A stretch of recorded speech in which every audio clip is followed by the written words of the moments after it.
আসসালামু আলাইকুম সুপ্রিয় শিক্ষার্থীবৃন্দ, আশা করি তোমরা অনেক অনেক ভালো আছো।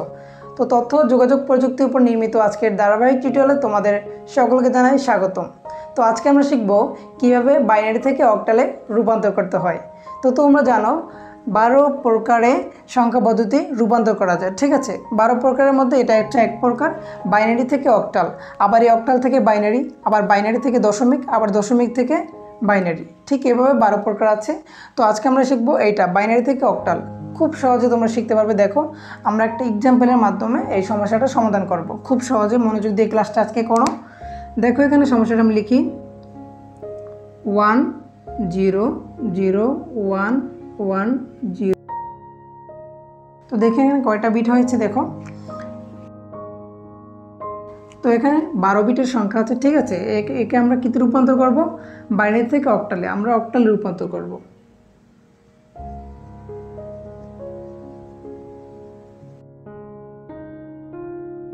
তো বাইনারি থেকে আমরা কিতে রূপান্তর করব? অক্টালে রূপান্তর করব। তো বাইনারি থেকে অক্টালে রূপান্তর করতে গেলে আমাদের প্রথমে কাজ হচ্ছে বিটগুলো সাজানো। তো 3 বিট নিয়ে কাজ করে বাইনারি থেকে অক্টালে রূপান্তর করার জন্য। তো দেখো এখানে আমরা আরেকবার অঙ্কটা তুলে ধরি। দেখো 1 0 0 1 1 0 1 0 0 1 0 1, এ হচ্ছে আমাদের অঙ্কটা, ঠিক আছে। একে আমাদের বিট অনুযায়ী সাজাতে হবে। আমরা প্রথম ডান পাশ থেকে 3 বিট লিখব। দেখো আমরা লিখি, কোনো সমস্যা হলে তোমরা বুঝতে পারবে, ঠিক আছে। এখানে আমরা 1 লিখি, 1 0 1, এ হচ্ছে একটা বিট। 3 বিট নিয়ে কাজ করে না। আবার দেখো এটা হচ্ছে একটা বিট, এটা হচ্ছে আরেকটা বিট 1 0 0, ঠিক আছে। আমরা দুইটা বিট কিন্তু লিখে নিলাম। আরেকটা দেখো এইখানে আরেকটা বিট 1 1 0, এখানে দেখো আরেকটা বিট আছে এখানে 1 0 0। তো দেখো এখানে যেহেতু 12 বিটের সংখ্যা আছে সেক্ষেত্রে এখানে কোনো সমস্যা হয় নাই। যদি এখানে 13 বিটের সংখ্যা থাকতো সেক্ষেত্রে আমরা কি করতাম? সেক্ষেত্রে আমরা একটা এক্সাম্পল দেখব, তাহলে আমরা বুঝতে পারবো, ঠিক আছে। পরবর্তী এক্সাম্পলটা তোমরা যদি দেখো তাহলে তোমরা একদম ক্লিয়ার হয়ে যাবে। যদি 13 বিট থাকে, যদি বেজোড় বিট থাকে, সেক্ষেত্রে তোমরা কি করবে? তোমরা কি এক্সট্রা শূন্য দেবে? তো পরবর্তী এক্সাম্পলে আমরা দেখব, ঠিক আছে। তো এখন আমরা এগুলো বের করব। এই মানগুলো দুই পদ্ধতিতে বের করা যায়। একটা আছে ছকের মাধ্যমে, ঠিক আছে, ছকের মাধ্যমে বের করতে পারি। আরেকটা আছে নতুন পদ্ধতি। এই পদ্ধতি তোমরা যদি বের করো তাহলে খুব সময় বাঁচবে এবং তোমাদের বুঝতেও সুবিধা হবে। দেখো 4 2 1, ঠিক আছে। 4 2 1 এর মাধ্যমে আমরা কি করব? এই মানগুলো বের করব। দেখো এখানে 1 0 1 আছে, ঠিক আছে। এখানে দেখো আমরা 1 0 1 এখানে লিখব 1 0 1। এখন আমরা কীভাবে বের করব? এখন আমাদের কাজ হচ্ছে, তোমরা দেখবে যে সংখ্যার নিচে 1 আছে সেটাকে আমরা নিব, ঠিক আছে, সেটাকে আমরা নিব। আর যেটা নিচে 0 থাকবে সেটা আমরা নিব না। অর্থাৎ আমরা 1-এর উপর, যেহেতু 1 আছে এখানে এই সংখ্যার নিচে, সেক্ষেত্রে আমরা 4টা নিব এবং 1টা নিব। তাহলে 4 আর 1 কত হয়? 5 হয়। তাহলে 1 0 1 এর মান কত? 5। দেখো খুব সহজে আমরা লিখে ফেলি, এখানে 5 লিখি আমরা, ঠিক আছে। তারপর দেখো 1 0 0, আমরা 1 0 0 লিখি এখানে 1 0 0। দেখো এখানে 1 0 0, যেহেতু এখানে 0 0 কোনো ভ্যালু নাই, সেক্ষেত্রে আমরা 1কে নিব এবং 1-এর উপরে সংখ্যা থাকে 4, আমরা এখানে 4 লিখব। তাহলে 4। তারপর দেখো আবার 1 1 0, কি আছে? 1 1 0, আমরা 1 1 0 দেবো এখানে 1 1 0। তাহলে 1 1 মিলে কত হয়? দেখো এই উপরে 1 আছে 4 এবং এখানে আছে 2, তাহলে কত হয়? 6 হয়, ঠিক আছে। তো এখানে আমরা 6 লিখব। তারপর দেখো এখানে আছে কত? 1 0 0, আবার 1 0 0, যেহেতু আমরা একবার মানটা বের করছি 1 0 0, কত হয়? 1 0 0 4, কি হয়? 4। তো হচ্ছে আমাদের খুব সহজে, একদম খুব সহজে বাইনারি থেকে অক্টালে রূপান্তর। তো দেখতে পারলে খুব সহজে কিভাবে বাইনারি থেকে অক্টালে রূপান্তর করা যায়, একদম সহজে, ঠিক না? আশা করি তোমরা এটা খুব ভালোভাবে ক্লিয়ারলি বুঝতে পেরেছো, এবং বুঝতে না পারলে অবশ্যই বলবে। তো চলো এবার আমরা একটা নতুন এক্সাম্পলে যাই, যে এক্সাম্পলের মাধ্যমে আরও ক্লিয়ার হতে পারি।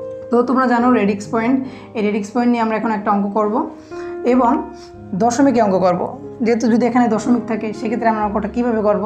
তো চলো এক্সাম্পলটা করি, তাহলে তোমরা খুব ক্লিয়ারলি বুঝতে পারবে। তো চলো প্রিয় শিক্ষার্থীরা, আমরা একটা দশমিকের অঙ্ক করি। দশমিক থাকলে আমরা কিভাবে বা রেডিক্স পয়েন্ট থাকলে কীভাবে অঙ্কটা করব দেখো। এখানে আমি একটা সমস্যা লিখি 1 0 1 0 1 1 0, এখানে রেডিক্স পয়েন্ট বা দশমিক, ঠিক আছে। তারপর দেখো 0 1 1 0 1, এ হচ্ছে আমাদের অঙ্কটা। একে কী দিয়ে রূপান্তর করতে হবে? অক্টালে। তাহলে অক্টালে রূপান্তর করো, অক্টালে রূপান্তর করো, ঠিক আছে। তো সেক্ষেত্রে আমরা অক্টালে কীভাবে রূপান্তর করতে পারি চলো দেখি। তো আমরা এই অঙ্কটা লিখি, দেখো এখানে 1, এ হচ্ছে আমাদের অঙ্কটা।